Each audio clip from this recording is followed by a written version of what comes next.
Lumière sur l'exposition Pontus de Thiard, la lyre, la mitre et l'astrolabe à découvrir actuellement au musée Vivant Denon à Chalon-sur-Saône. Pontus de Thiard, membre de la Pléiade et évêque de Chalon-sur-Saône, né en Saône-et-Loire. L'année 2021 vient de marquer le 500e anniversaire de sa naissance. On découvre cet éminent personnage au travers de cette exposition que nous présente Brigitte Maurice-Chabard, conservatrice en chef et directrice des musées de Chalon-sur-Saône, au micro de Charlie Chevasson, notre reporter Fréquence Plus.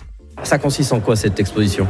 Alors c'est une évocation bien sûr du personnage de Pontus de Thiard qui a été un grand poète, un grand écrivain, mais aussi un chercheur puisqu'il a fait des recherches en astronomie, en musique. Enfin c'est un universaliste avant l'heure. Hein. C'est vraiment un grand humaniste du XVIe siècle. Alors il est à Chalon en quelle période ?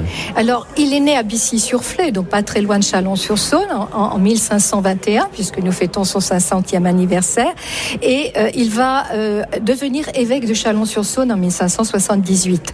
Donc, si vous voulez, c'était important aussi que la ville de Chalon célèbre ce grand personnage qui, entre autres, à la fin du XVIe siècle, a été un élément modérateur pendant les guerres de religion et qui s'est monté tout extrêmement fidèle au roi Henri IV. Alors, qu'est-ce qu'on peut voir dans cette exposition ? Alors, dans cette exposition, on rappelle bien sûr le contexte intellectuel de cette époque-là, le goût pour les devises qui est très important, avec lesquelles on joue énormément en littérature, mais également dans les arts de l'époque. Donc on va évoquer tout cela avec des œuvres sculptées, peintes et des tapisseries. On évoque le cabinet, c'est-à-dire le lieu où Pontus travaillait dans son château de Bissy-sur-Flé, puisqu'on a travaillé d'après les inventaires. Et puis on va montrer toute l'importance de sa création poétique qui s'inscrit dans les grands écrits du XVIe siècle, prenant appui bien sûr sur les écrits de Pétrarque, relayés par Ronsard, Maurice de Sèvres, sachant que Pontus de Thiard a été lui-même aussi un des membres fondateurs de l'Académie. Donc c'est très important, de la Pléiade. Donc c'est tout à fait important d'évoquer cet aspect-là, cette émulation qui est caractéristique du XVIe siècle. Alors qu'est-ce qu'il a amené, lui, à la ville de Chalon ?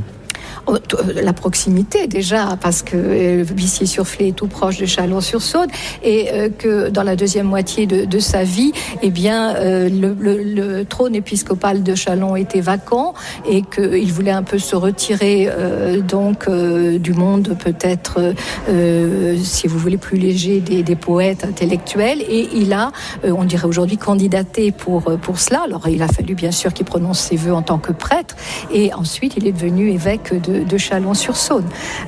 Donc tout naturellement, et il s'est investi aussi du point de vue politique pour résister entre autres à la Ligue. Oui, c'est vrai que c'était une période très chargée avec la guerre des religions. La guerre des religions, etc.